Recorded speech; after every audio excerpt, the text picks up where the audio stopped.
Hello लोगोफोर खुलुमबाय P थांखि ब्लग चेनेलाव नोंथांमोन बयखौबो आरोबाव बरायग्रोनानै लानाय जाबाय।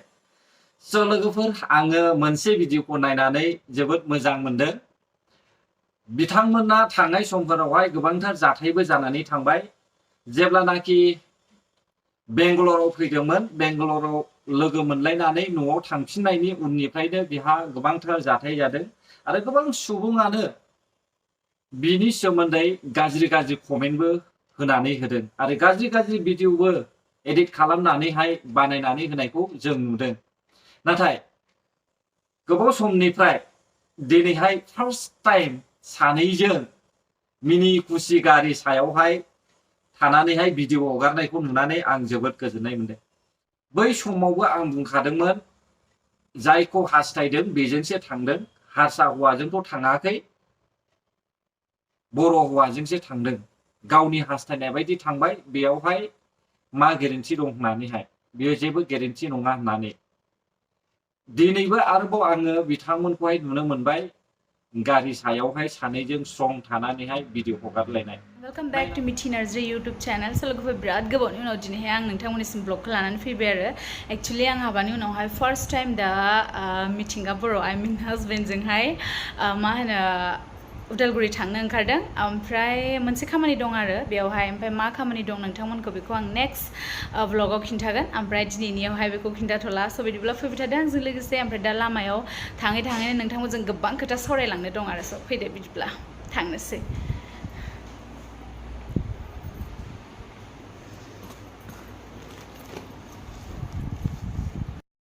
दायो थांनोसै, ओमफ्राय बेग हेन्डबेग लानोसै। ओमफ्राय हा नोंथांमोनाथ' जि रायनांगौ रायबायहाय आंखौहाय, जि रायजानांगौ रायजाबाय आङो। बाब्रे बाब मा गोसोजों इसिबां रायनो हायो सयथिबो। माथो जोंलाय मानसिफोरखौ बिदि रायनो बा गाज्रि कमेन्ट खालामनो गोसोखौनो जाया। फैबाय थादो रायलांसै। ओमफ्राय गोबाङानो सोंदों आरो कमेन्टआवहाय, आं फट' मोनसे आपल'ड होदोंमोन नालाय मैया, माथो गारलायबाय होनदोंमोन, मारै दिनै सिन्दुर लाफिनखो, सोरजों हाबा जाफिनखो, बिदि आरो बुहुत गोबां खोथा। स' फैदो बेखौनो दा गारियाव सावरायलांगोन ना मा बुङो?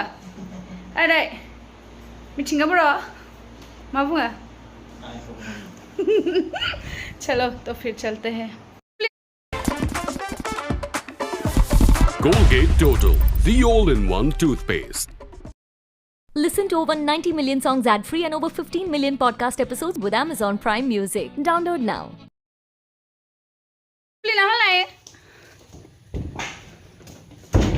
Mito? Ayo, shit. Okay. Ayo, shit. Nay, komlay. ओमफ्राय नैबे फिथाइ बिराद टेस्टि। नालेंखरजों मा फिथा होनोमोनलाय? दै फिथा। नै आब'आ संना होदोंमोन आरो दिनैहाय। हा कला साफ्रिनो, ओमफ्राय आं दैनि फिथासो होनो। थांने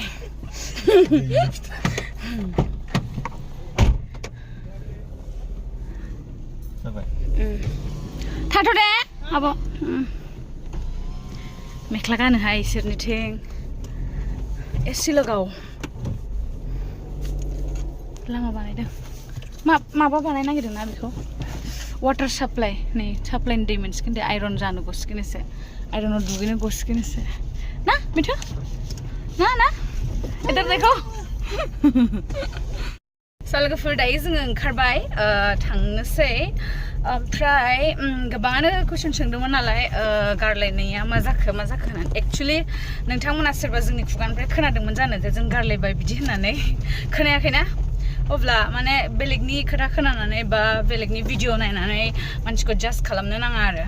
एक्चुअलि जों साननैसो आलग दंथ'योमोन, माने गोबां माने गेजेराव प्रब्लेम जानानै थांबाय, बिदिनो बिराद प्रब्लेम आरो माने बुंनो थाङा बेफोर गासिबो खोथाखौ शेयार खालामजाया। स' दा ओमफ्राय गोबां प्रब्लेमाव दंमोन, नाथाय खैथामान भिडिअ क्रिएटरफ्रा आरो जेनेबा क्रिएटरफोरखौनो बुंबाय आङो, खायसेयानो बांसिनानो फुल डिटेल्सखौ मिन्थिया गारा गोबां भिडिअ बानायदों, आंबो नुबाय थादों। बाट बेफोरखौ रिप्लाइ होनो गोसो गैयामोन आरोखि, माने गोबां मेन्टेलि डिप्रेसनाव दंमोन।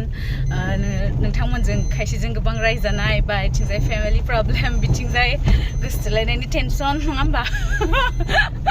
बेनिखायनो गोबां माने सानगौ हायै माबायाव दंमोन आरो लैथोआव गबनानै दंमोन आरोखि ओमफ्राय भिडिअ लाबोनो हायाखै फेस खालामनो हायाखै मेन्टेलियाबो स्ट्रं जायाखैमोन स' बिनिखायनो गोबां टाइम लाबाय ओमफ्राय दा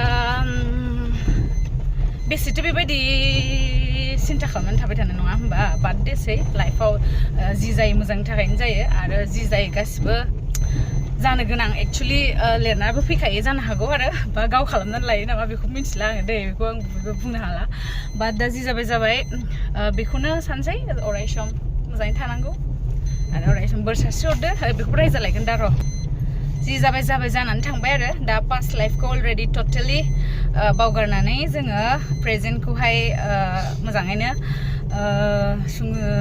मा होनोमोनलाय बेखौ माने सौसिलांनो नाजानोसै आरो ओमफ्राय नोंथांमोनाबो बिदि रायबाय थानो नांला जोंखौहाय जाबाय बहुद रायखाबाय नोंसोरो एसे बोरसो हरदो एबार हायोबा ओमफ्राय माने मा होनो बांसिनानो जेबो खोथाखौ डिटेल्स मिन्थिया गारा गोबाङानो गोबां खोथा बुङो गोबां रायो बेफोरबायदि आरो बिदिथ' नङा मानोना एसे सानग्रोना लानांगौ डिटेल्सखौ मिन्थिना लाग्रोनांगौ सोरबाया जोंनि न'खराव फैनानै सोंफैदों जानो सोंफैयाखैना मा जामारदों मा जायाखै ओरैनो जानला मेनला खायसेया बिदिनो भिडिअ बानायलाबायदों बेफोरखौनो माने मा होनो नोंगौ साननानै रायदों गोबाङानो आरो बिराद गाज्रि गाज्रि कमेन्ट आरो मा होनबावनो माबे गोसोजों बेबायदि कमेन्ट खालामो आयौ साननोनो हाया आरो ओमफ्राय दा मा होनो दा मानि थाखाय थांगासिनो दङ उदालगुरि बेखौ आं नोंथांमोननो नेक्स्ट ब्लगाव खिन्थागोन होननानै बुंखाबाय दा जों दा थांगासिनो दं दा कुछ बोलेगा क्या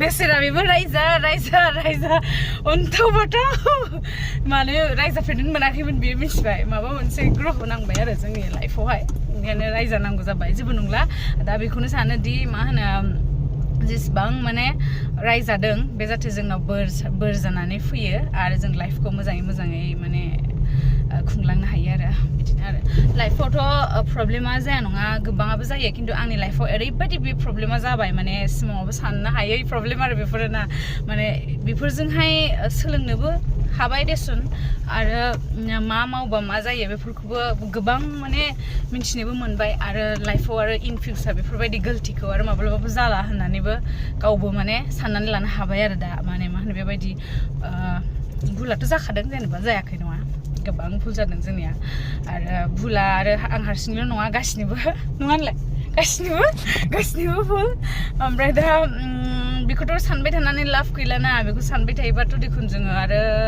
बरबादसो जागोन ओंखायनो ओरैबायदि डिप्रेसनाव थांदोंमोन आरोखि आङो बुंनो नांला माने बापरे दा जाबाय दे प्लिज लोगोफोर दा रायसै आरो जाबाय जोब्बाय बेफोर टपिकआ जोब्बाय जों दा गोदानै आगान सुरबाय आरो जोङो दा सामफ्रामबो ब्लग लाबोसिगोन दा मानिथ' भिडिअ लाबोआखै नालाय खायसे आब' भिडिअ बिराद बुंदों खिन्थु बिनिखायनो दिनै भिडिअखौ लाबोथारनाय जाबाय ओमफ्रायहाय नेक्स्ट एबार नायनो बालायनाय ब्लगसो लाबोगोन मिथिबाय सामफ्रामबो डेलि ब्लग फैगोन ओमफ्राय मा होनो नोंथांमोना सापर्ट खालामदो सिगां जेरै सापर्ट खालामोमोन सिगां जेरै अनोमोन बेफोरबायदिनो अनलांफिनबाय थादो जानाय जाथायफोरखौ बावलांदो आरो लाइफ मानसिसोना आरो आंबो जेनेबा खायसेयाथ' गोबां रायदों जेनेबा एक्ट्रेस मानसियानो बेबायदि नामा बेबायदि जेनेबा एक्ट्रेसनि सिगां आंबो सासे मानसिसो आंहाबो गोसो दङ नङा होमब्ला भुला आंजोंबो जानो हागौ थिग दं आंखौ माने गोबाङा खायसे सिनायखायोमोन नालाय बिनि थाखाय आं गोबां माने बदनामखौ बांसिन मोनबाय बा रायजानो गोनांबो जाबाय जेनेबा जि जाथाया जाथावना नङामोन बेफोरखौबो मावना लाबाय अभियासलि रायनायाथ' रायजाखासिगोन दा खायसेजों रायजाबाय खायसेजों अनजाबाय बा मोजां मोनजाबाय खिन्थु बास जाबाय आरो जायखिनिया गोबां रायबाय जाबाय जोब्बाय दा रायसै जोंखौहाय नामा बेनो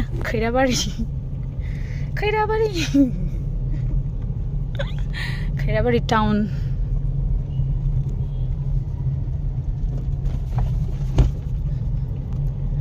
बे खैराबारि टाउनाव साहा लोंनो फैगोन र' साननैसो उनाव नोंथांमोना ब्लग नुगोन बेखौबो नैबे मा मन्दिरथाय नै बेयाव लिसान्दानि दखाना बेयाव नङा होनलाय हो बबे थाबोबायसो मालाबानो दा जों मिथिबाय आरो खोनाबाय सिस्टार मिथि नार्जारिया जेब्लानाखि बेंगलराव फैदोंमोन बेयावहाय आंबो लोगो मोनदोंमोन गुड फ्राइडे सममोन बेयावहाय ज' लोगो मोनलायदों आरो बिनिफ्राय जोङो वान्डारलायावबो लोगो मोनलायदों बेयाव थांनानै फैफिननानै न'आव थांनायनिफ्राय बेहा गोबांथार जाथायफोर जादों सिङाव मा जाथाय जानानै दंमोन बेखौ जों रावबो मिथिया नाथाय माखासे नेगेटिभ सानग्रा मानसिफ्रा गोबां गाज्रि कमेन्ट होनानै होदों मिथिया असिया ओरैनो गोदाव सोराव रायदों आरो मिथिंगा बर'आबो रायजाबाय आरो मिथि नार्जारियाबो गोबांथार गाज्रि एक्ट्रिस जानानैबो बेफोरबायदि जायो नामा मायो नामा गोबांथार नाना रोखोम फरायजायि नायजायि बेफोरबायदि कमेन्ट होनायखौ जों नुदों।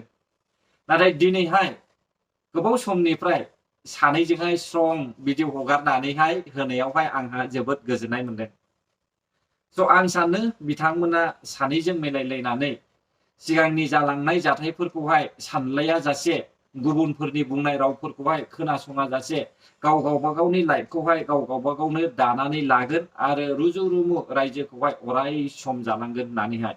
स' लोगोफोर आङो आंनिफ्राय बेखौनो बुंनो सानो आरोबाव खनसेबाव हेपि मेरि लाइफ मिथि नार्जारि सिस्टार एन्ड ब्रादार मिथिंगा बर' नोंथांमोननिसिम बेखौहाय बावहरनानै आं भिडिअखौ बेयावनो फोजोबनाय जाबाय। गोजोन्थों भिडिअखौ नायनायनि थाखाय। बर' हारि जै जाथों, जै बर' हारि।